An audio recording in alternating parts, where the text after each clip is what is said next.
Yo les potes, il y a quelques temps j'ai reçu ce jouet. C'est une table de hockey sur air. J'ai joué pendant un petit moment et puis après je me suis vite rendu compte que le jeu n'était pas super intéressant. Du coup je me suis dit comment le transformer dans un objet que je pourrais utiliser tous les jours. Et là j'ai eu l'idée de le transformer dans une table de refroidissement pour ordinateur. Allez, je vous montre comment j'ai fait. Déjà pour le matos il vous faut pas grand chose. Moi j'ai utilisé un socle pour ordinateur portable que j'avais acheté il y a une dizaine d'années, un câble USB et bien entendu la table de hockey. Pour commencer on va démonter la table. Et on va pouvoir récupérer ce plateau.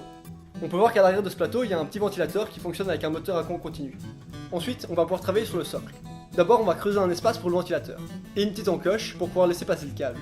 À l'arrière, on va creuser un petit trou pour mettre un interrupteur, et puis en percer un autre pour l'alimentation. C'est possible que le plateau soit un peu trop large. Moi, j'ai dû raboter le mien pour qu'il ait les mêmes dimensions que mon socle. La table de hockey fonctionne avec des piles, et ça nous arrange pas du tout, parce que déjà de 1 c'est cher, et en plus ça se vide vite. Par contre, ça tombe bien, c'est un moteur 5 volts. Exactement la même tension qu'une sortie USB. A ce stade-ci, on va devoir souder le câble USB, le moteur et un interrupteur qu'on a récupéré sur la table. Dans un câble USB, il y a plusieurs fils. Ici, on va juste s'intéresser au noir et au rouge. Les autres, on va les caler à l'arrière avec un peu de gaine thermo. On va simplement souder le fil rouge du câble USB au fil rouge du moteur, le fil noir du moteur à un des fils de l'interrupteur, et le dernier fil de l'interrupteur au fil noir du câble USB.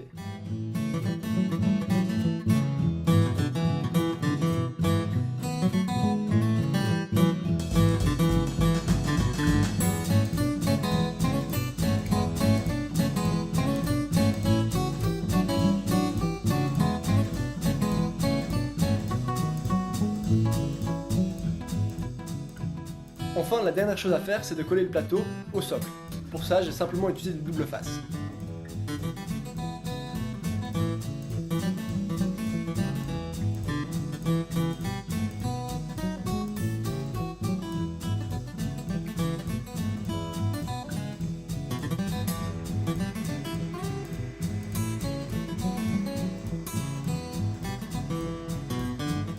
Voilà les potes, alors c'est la fin de la vidéo, j'espère que ça vous a plu. Si vous avez aimé, n'hésitez pas à lâcher un petit pouce. Comme promis, dans la description, je mets tous les documents pratiques qui pourraient vous être utiles pour reproduire ce bricolage. Ensuite, si vous avez encore des questions, n'hésitez pas à les poser dans les commentaires, j'y répondrai à grand plaisir. Enfin, si vous voulez voir encore plus de contenu, n'hésitez pas à vous abonner pour voir d'autres vidéos de ce type.